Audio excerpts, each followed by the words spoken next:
Dentistry. And this is Morgan, and she's examining, this is Sacro, and he's a PRE, Pura Raza Espanol, and he is 10, 11, 12 years old, 12 years old now.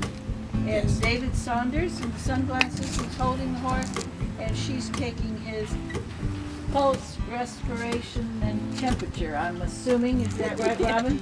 Yep. And there's a normal status for it. And they're going to give the horse some sedative, and they're going to examine his teeth.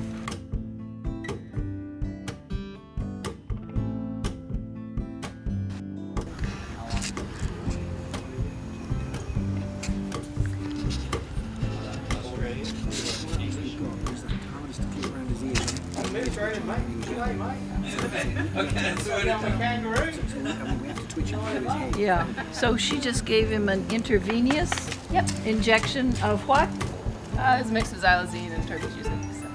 Okay, and David's his usual handler, so he seems quite calm, and Morgan is a regular horse person that knows a lot about horses and horse language, horse behavior, so she's observing him to see how long it takes him to sleepy already, so we'll go ahead and load him up. Yeah, and they want to move him before he gets too sedated not to move.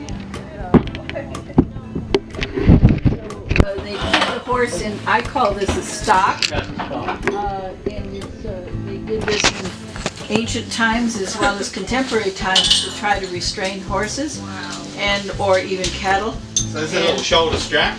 Okay. Maybe it's better you tell them what we put a little shoulder strap on them, so if they decided to get upset, they can't flip over backwards or try and jump forward. Like a little seatbelt for them. That's good. That's good. Yeah. First of all, we look at how many. These are the front incisors on a horse. And they have 12 of those. And then we have canines, which are here. These are the old fine teeth.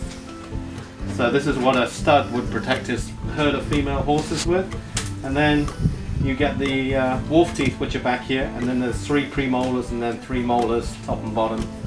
But what we'll do first, we'll work on the front incisors and then balance those up. Once we've done those, we'll address the other teeth and work to the back of the mouth. So what we're going to do here, I'm going to clean these front teeth. I'm going to address this first, see if there's any imperfections. Once we address them and get them balanced, I can then take the speculum and put the speculum on and open it up without breaking any of the teeth. Oh. The first thing we'll do the front incisors and see how sedate he is.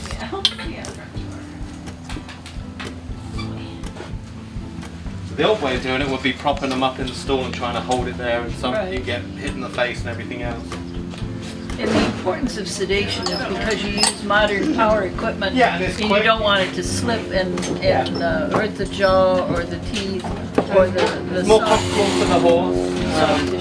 Yeah, it's comfortable for the horse. The horse is under control. Most people who don't use sedation can't legally use it. So if you get someone who's hand floating or doing it, or they sedate a horse, you actually got to use and have a vet present or employ a vet to do use sedation. Exactly. Yeah, that's right. So we use a little diamond cut off here.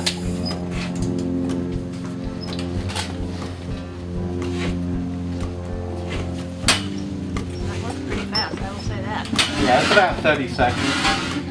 So you can see the imperfections along here. You see the irregularities? Can any of you see it? If you want to step up in here, you can come right it's up here. perfectly safe to come up in here. So what I'm going to do is just take off.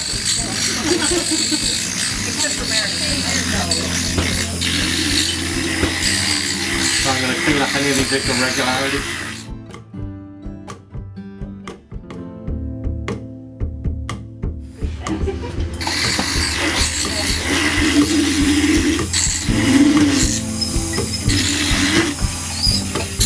We've got a little hook on the back here, you see that?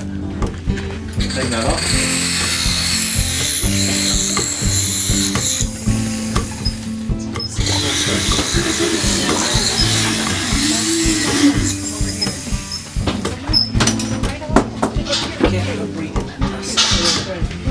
Forgot about that.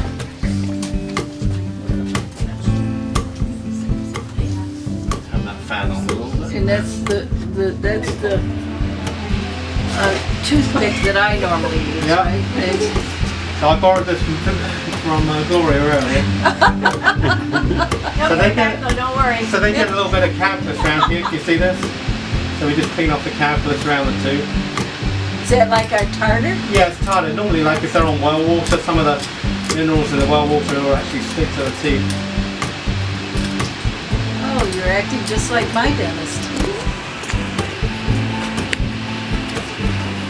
So your dentist talks to you, tells you open your mouth. Yes, I exactly. tell him to open his mouth in a minute, and we'll see what was going on.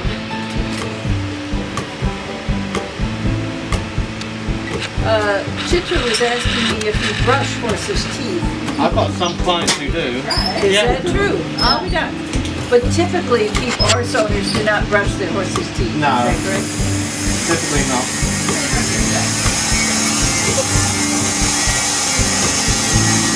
Same thing with the horse. If the gums are healthy, the teeth will be healthy.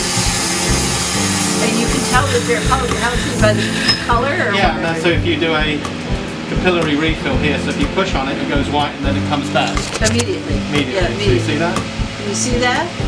Yeah, see how the blood flow comes back immediately when you So at an elevated height, you get a slight overjet because the jaw is slipping back. On their natural paradigm or their natural eating height, the jaw slides forward and they eat off the ground in a figure 8 motion like this. So when we open them up, we're just going to rinse this now. And we can work on the molars and premolars, and you can see right side of the mouth.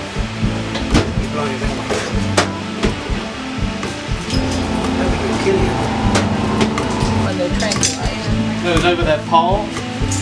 And now you know I've cleaned up the front incisors so it won't fracture any of the teeth.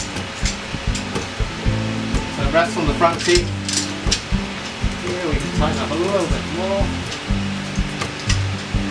How long is the sedative? Normally about 20 minutes. It depends on if we got a surgery, we can sedate them up to 4.5 hours. So let's make sure this is open. Good. Go back to the head lift. So if you want to look inside, now you can see the inside of the mouth.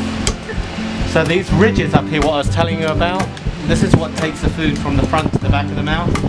Underneath the tongue here is the saliva ducts or saliva glands. This is what makes the food moist when they eat it. So the front part of the tongue here is very malleable.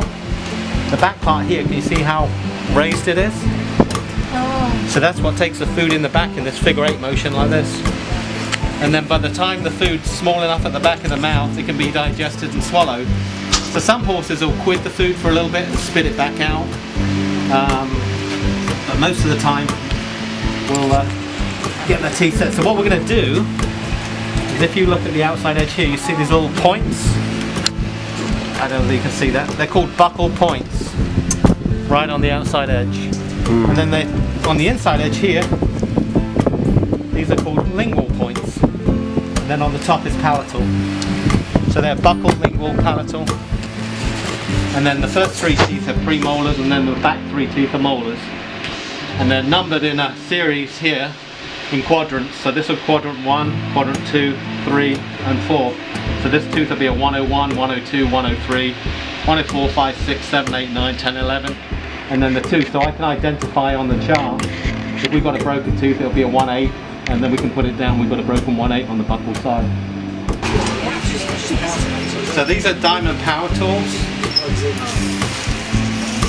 So this is what we grind the teeth down with. And then I have different styles for doing different parts of the tooth. So if you look in here,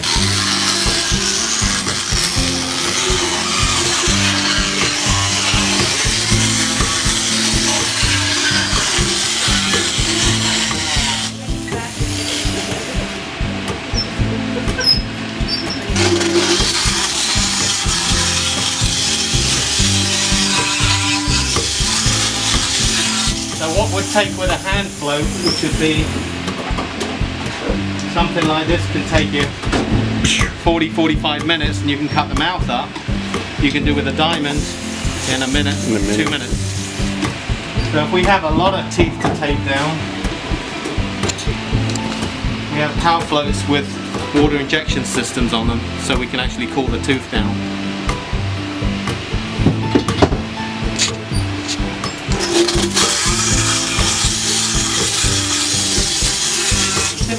try and do is do the buckle side or the outside edge and then the inside edge, top, bottom, all the way round. And then we grind down the occlusal surface lightly, but we don't go smooth because you want to leave a rough surface so the horse can grind. A lot of people will go in and they'll grind it completely smooth and it may feel perfect, but then their teeth can't masticate and they can't break the food down.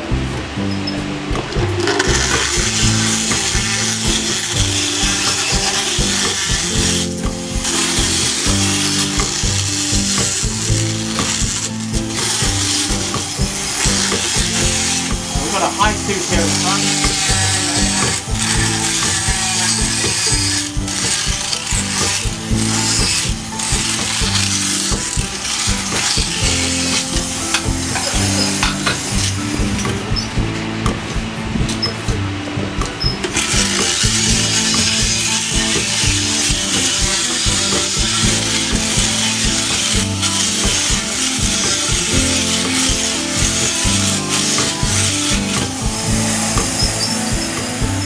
What I'm doing is feeling to make sure that there's no sharp edges. And also by looking in the mouth and opening the mouth up, you can see if there's anything stuck in there like a piece of wood or wire or a broken tooth. Now, didn't you extract a piece of wood from Yes. one of our horses once? Yes, I thought so, yeah. It was actually, it had grown and Right it in. stayed in there so long, but the saliva had eaten away at it, so it was soft to pull out. But there was actually indentations into the jaw of where the stick had been. Yep. And he was a very slender horse, and we think it interfered with his eating, obviously. So this is an apple core. So this is to do the edges, but it won't cut up any of the tissue. So this is the side of the tooth we're going to go in. You take off any high points or low points, but you still want to leave the integrity of the Still surface want it round. like a millstone would Yep. be, rough surface to Yep. grind the Grind it down.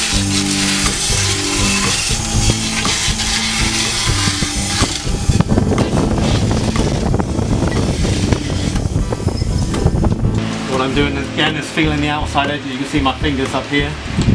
Make sure there's nothing protuberant.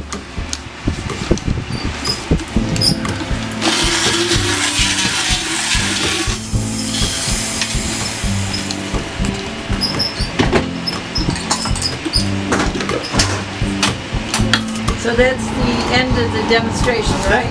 Yep. So he's going to be fully aware in about 20 maybe minutes. 10 more minutes or 20 more minutes.